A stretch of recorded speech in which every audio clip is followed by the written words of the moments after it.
All right, everyone, it's your boy Bernie here, back with another news video. This time I'm doing it though through StreamYard. I was able to get a set up like an account with them, and then I was able to tweak a little things here and there when it comes to the settings. And lo and behold, it looks like I've got everything set. So you can hear some music playing in the background, right? I'm gonna show some articles here, 10 of them, which are just random articles that I found online through the Google News website, and then I'll get my thoughts and opinions on them.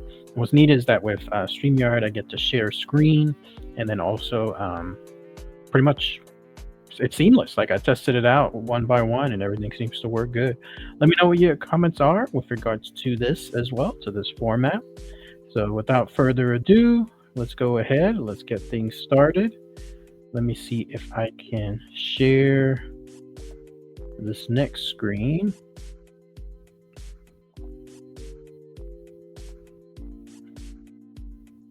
There it is. Look at that. Wow. Pretty cool. Much better than using OBS. So, and this one is from Gizmodo.com, the recently released Thunderbolts movie. A little bit of a spoilers, but it looks like they become the new Avengers. So the title is Thunderbolts gives the MCU its new Avengers. Now what? I'm very surprised that the movie decided to spoil all of this. And what I mean by spoil is it's already out there on the interwebs. Like, in other words, the Marvel Studios and Disney company are basically showing this up front. And you don't have to see the movie. Like, they're showing it as little ads here and there that this is the new set of Avengers. Let me see if I can name them. See, I don't really watch too much Marvel stuff anymore. None of these movies I've really seen that they're linked to, but I know them just because of articles. That's the Red Guardian. Not who she is. I'm not sure. I think that's Ghost. This one, she was in the Black Widow movie that I never saw, but she plays the sister, but I don't know her name. This one is Sentry, only because, again, it's being spoiled everywhere. This dude is the other new Captain America. There's two of them, right? There's the Falcon, and then there's the other guy. What's his name? U.S. Agent, right? U.S. Agent. And then, of course, Bucky. So Bucky is definitely the longest standing one out of all of these other characters. So it says here, since the asterisk was revealed to be a prominent part of the Thunderbolts title, fans have wondered what it meant. Maybe it was a displeasure with the name of the Red Guardian christens with. But after saving Bob from the all-powerful Void, the team spot Val. They walk over to apprehend their killer, but it's a feint. They've stepped into a line of sight. And then that's where a bunch of news people, and that's where they're unveiled as the new Avengers. I didn't know they were called Thunderbolts. I didn't realize that was a thing already. Complete with a new logo and Alan Silvestri's theme. It's I've seen a clip of it already online, and it pretty much copies a comic book scene, but instead of that lady from Seinfeld, it's Norman Osborn who unveils them. So what do you guys else think? This is the new Avengers. No more Captain America, Iron Man, Thor. No, instead you have this ragtag group of people. Whereas the first new Avengers in the comics just generally happened to be assembled, the Thunderbolts were picked for a specific purpose. I think I have one trade paperback of them, of the new Avengers. So I don't know too much history on them. Anybody know more info? Both Doomsday and the Secret Wars look to be incorporating threads into a multiverse-focused event. New Avengers had to play a part of that. That's one thing that Marvel does a lot. They absolutely give teasers for everything that's coming up with future films. Where the cinematic new images go from Doomsday and on will be seen throughout the years. For now, Val has a theme she promised to people, and the new Avengers have their second shot that their members have been hoping for. Plus, leverage on Val if she ever reneges on them. All right. So, what do you guys and gals think? A new Avengers. Is this your crew? Do you like them? You like what they can do? It seems like this guy Sentry, if he just turns into the Sentry, like he doesn't even need the new Avengers, right? He can pretty much take care of himself right then and there. All right, let's go to the next one. See, this is pretty cool. Now it should be back to me. Yes. So now let's share the next screen. This one is more of a sad story.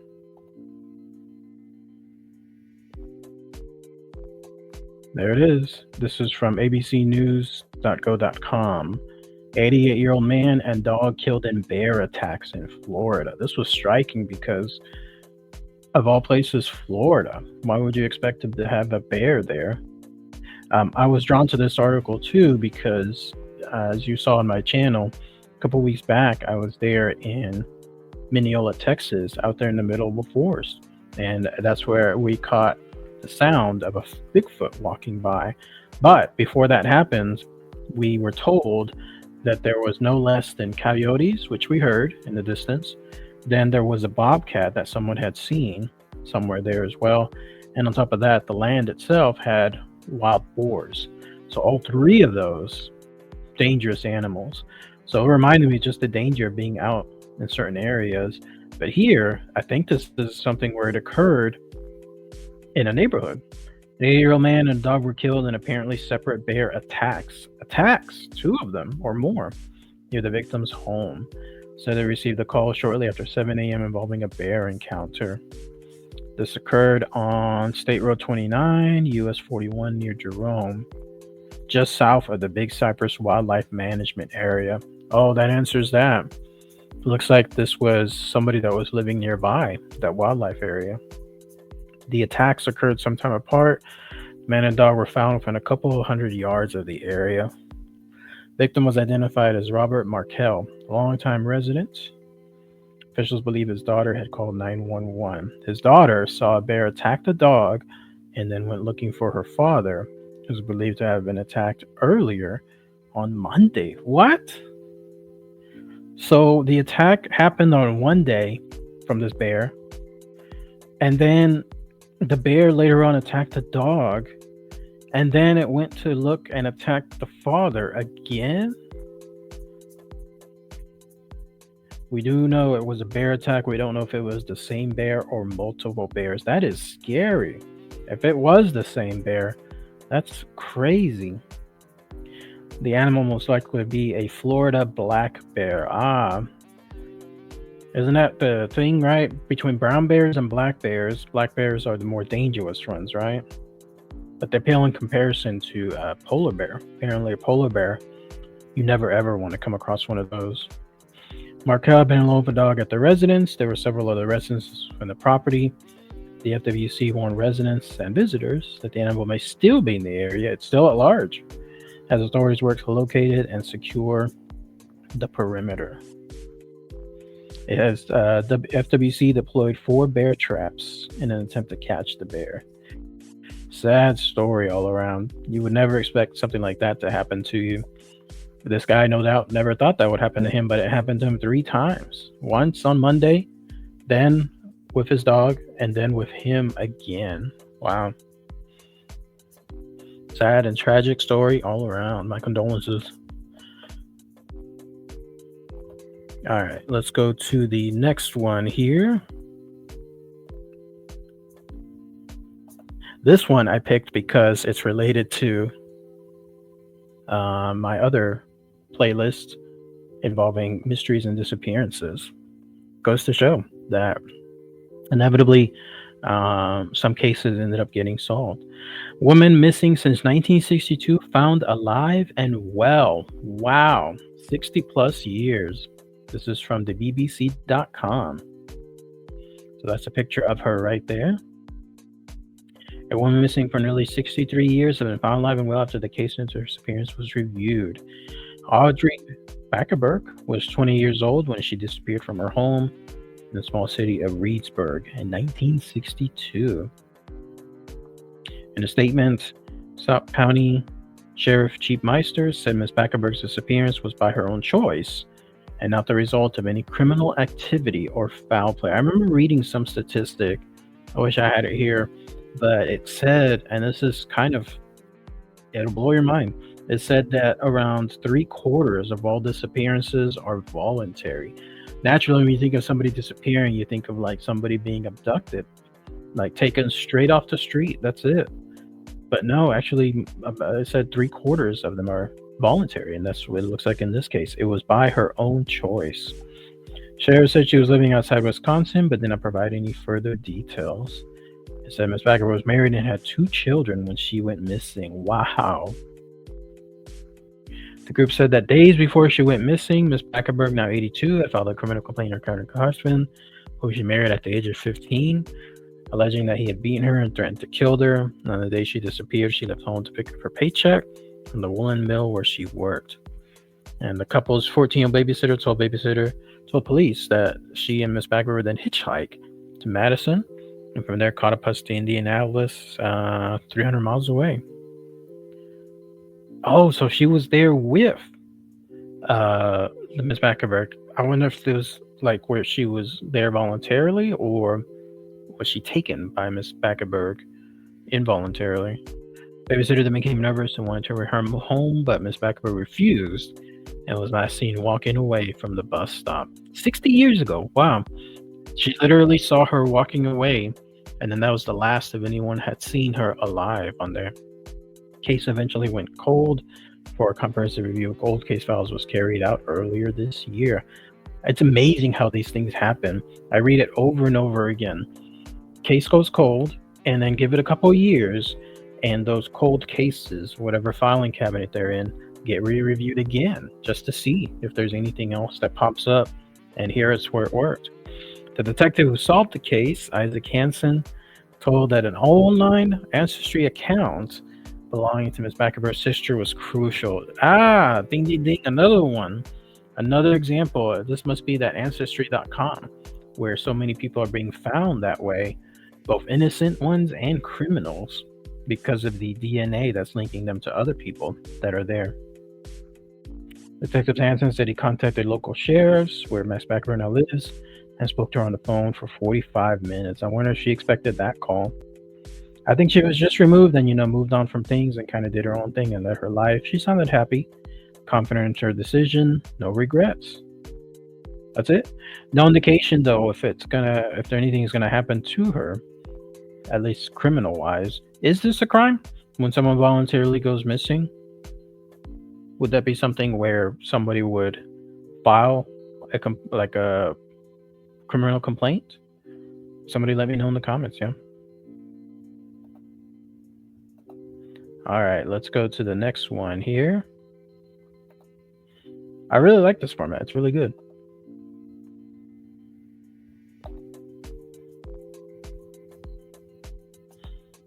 All right, this is from WCBB.com,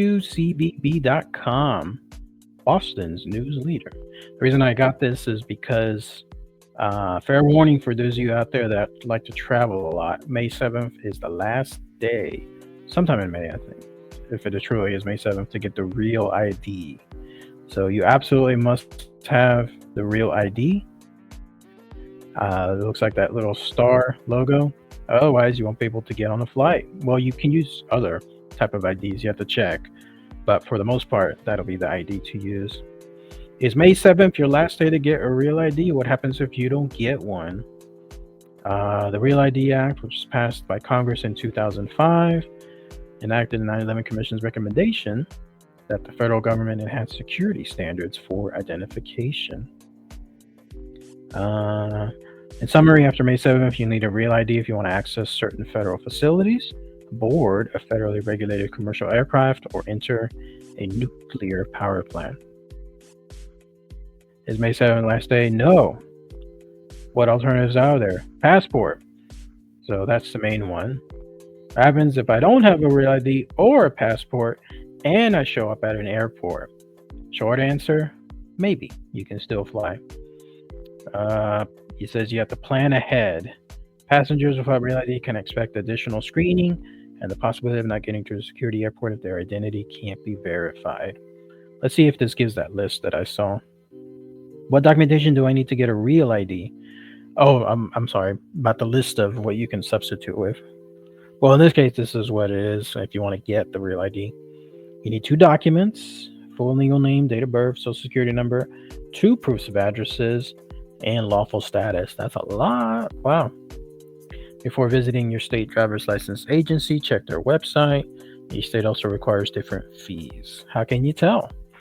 Real ID have special markings that set them apart from standard ID. Most states use a star at the top of the card. So if you have that star, you'll be A-OK. It says your other states have different ones. California has a golden bear. Okay. So yeah, big news for those of you that are travel fans. Although if you're travel fans, chances are you already know this. But anybody that's close to traveling soon and doesn't have it, then watch out. All right, let's go to the next article. This one is again for anybody traveling.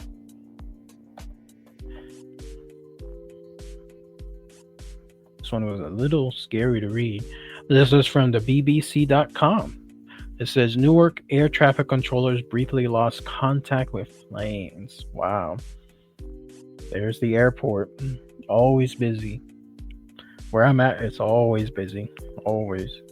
I see these shows sometimes where it shows the airport and people checking in their bags and they're empty. I'm like, what world are you living in where your airport here in America has hardly anybody in there? And this is during the daytime too. You can see the sunlight outside.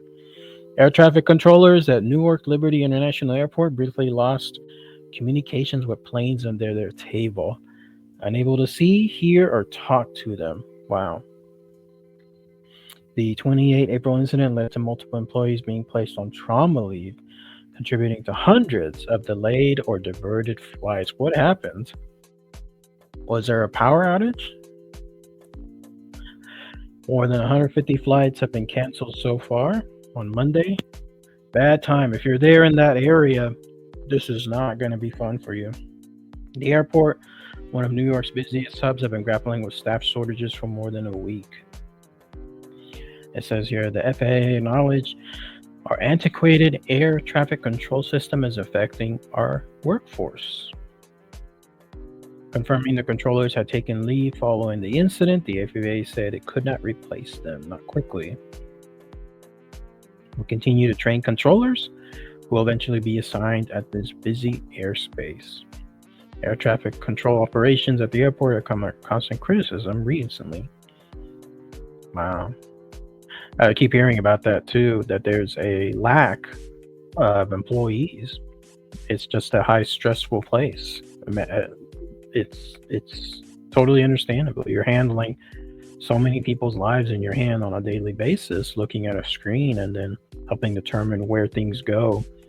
And if you're wrong, you better hope you're not wrong, then it could lead to absolute disaster. I remember reading somewhere too that it takes a very long time to train someone there with that type of job. And then also on top of that, you don't get assigned where you want to go per se. Instead, you get assigned where things are needed. So you have no pick of which airport of where you're supposed to be working out of once you get out of training. Is that right? Can somebody let me know if that's true? Do you want to say how many controllers have taken leave or how long they lost contact with planes for? The transport department said it was on track to hire at least 2,000 controllers this year. Wow. So yeah, just wanted to showcase that bit of news for all you travel fans. All right, let's go to the next article here. I like the music playing in the background.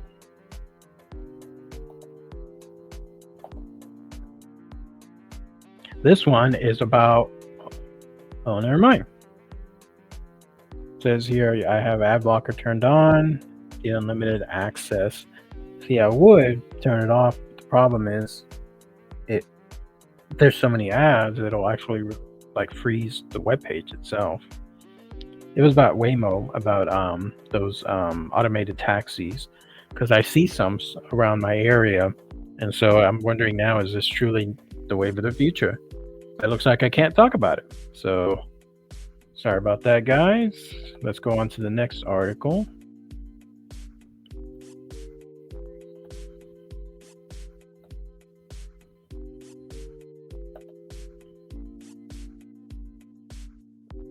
All right. This one, once again, from the BBC.com. Several of them, right? This one says, long distance romance and closure from husband's death. Your memories of Skype. The reason I picked this is because apparently Skype is going bye-bye. It says here, from blossoming long-distance love to helping families stay connected for years, Skype held a unique place in people's hearts. In the days before Zoom, WhatsApp, and Teams, the video call service was once one of the world's most popular websites. Great example of how a company can be top of the world one day, but if they don't watch out, something takes over, and then they're gone. They're gone just like the days of Blockbuster, just like Circuit City, just like Toys R Us. All of them thought that they were tops, absolute tops in their fields. Stay forever. And now they're just within history books. It allowed people to make computer calls free, and that became the way users made low-cost calls. But in recent years, Skype's been diminishing as its owner Microsoft focused on Teams. And so the service will close for good on May 5th, today, with the Skype for Business feature the only part to remain. So that's pretty much it. Anybody who use Skype? I don't think I ever quite used it. Just growing up, like I didn't really have that type of technology to pay for things where it was this type of streaming service. So I don't recall ever doing even one Skype call, actually. But in this case, it was almost not obsolescence from competitors, but from itself, because it looks like Microsoft again focused primarily on Teams. Now Teams is the thing that everything used. Looks like this article is talking more about examples, like family examples or loved ones examples of people using Skype. I thought this was going to be more on the business side.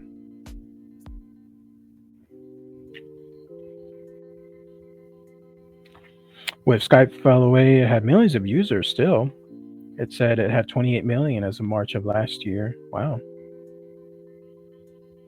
Well, again, things moved over to Teams, absolutely.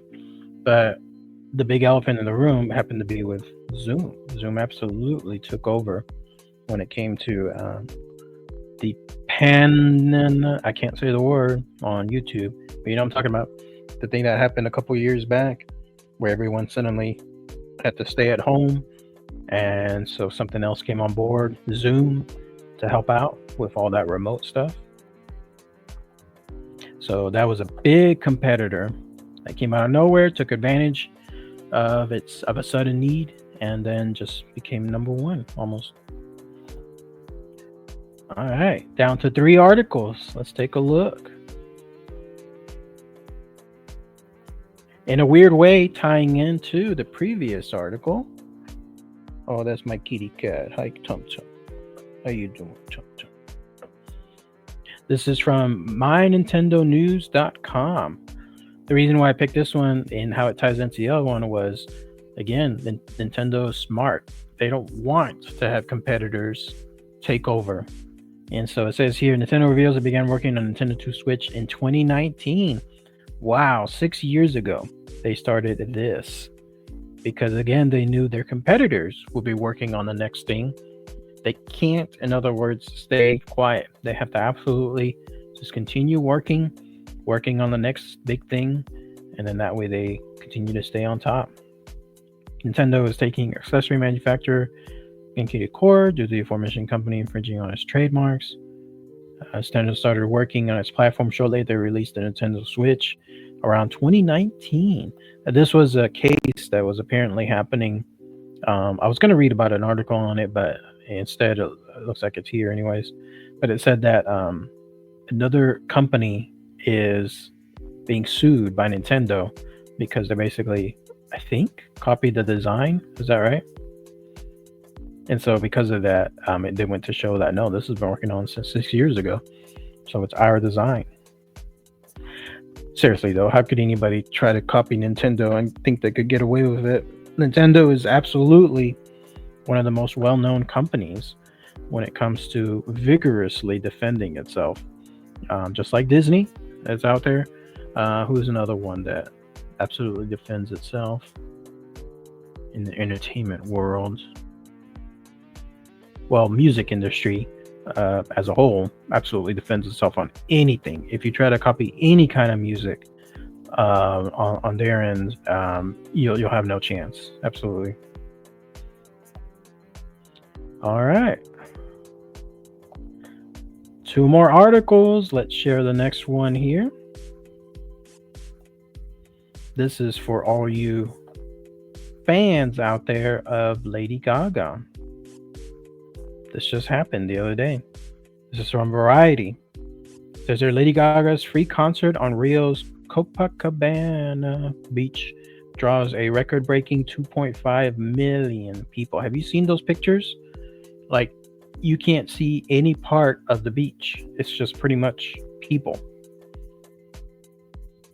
I read that Copacabana does this as a way to obviously bring tourism. They don't charge tickets. Is that right? Like, if you went to see this Lady Gaga concert, same thing with what happened with Madonna's concert. It was free, and the city or the country there pays for it. Like, they pay Lady Gaga and whoever for it. The Abracadabra singer held a free concert. There it is. On Saturday night in Rio de Janeiro, Brazil. It drew a record-breaking crowd of 2.5 million people. She now holds the record for the highest attended concert by a female artist in history. Previously held by Madonna, who drew 1.6 million. Did that picture really show, though, 2.5 million people? Is that what 2.5 million people really look like? I always thought it would be more. Like, 2.5 million people is the size of a metropolitan city, right? And they were all squeezed in there within that beach. Gaga acknowledged the crowd and said, "Your spirit may be heard around the world tonight." 2.5 million people. Fans have been camping outside the hotel where she had been staying since Tuesday night, singing her songs, waiting and hoping to get a glimpse of her. Wow. How much were their hotels, right? You would never catch me in a situation like that. Absolutely not. When you see those pictures, you're shoulder to shoulder with over 1 million people. No, thank you. I'm not claustrophobic, but that would be very close to drawing the line for me. Friday night, Gaga treated fans by rehearsing on stage, giving them a teaser.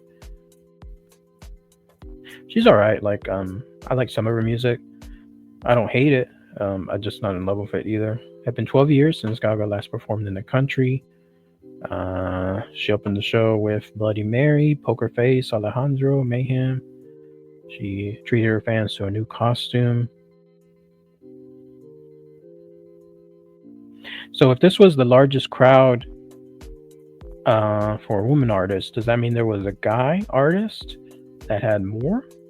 If so, who was that?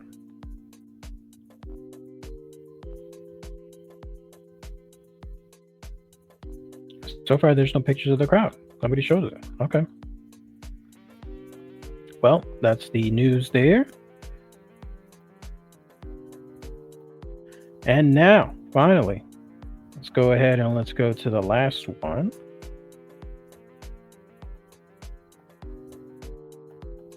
This one is for music fans out there too.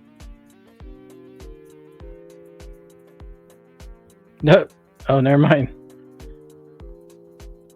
It was going to be about David Lee Roth, former Van Halen singer, about starting something else, another tour, I guess, but looks like I can't share it. All right, well, let me go ahead in this here.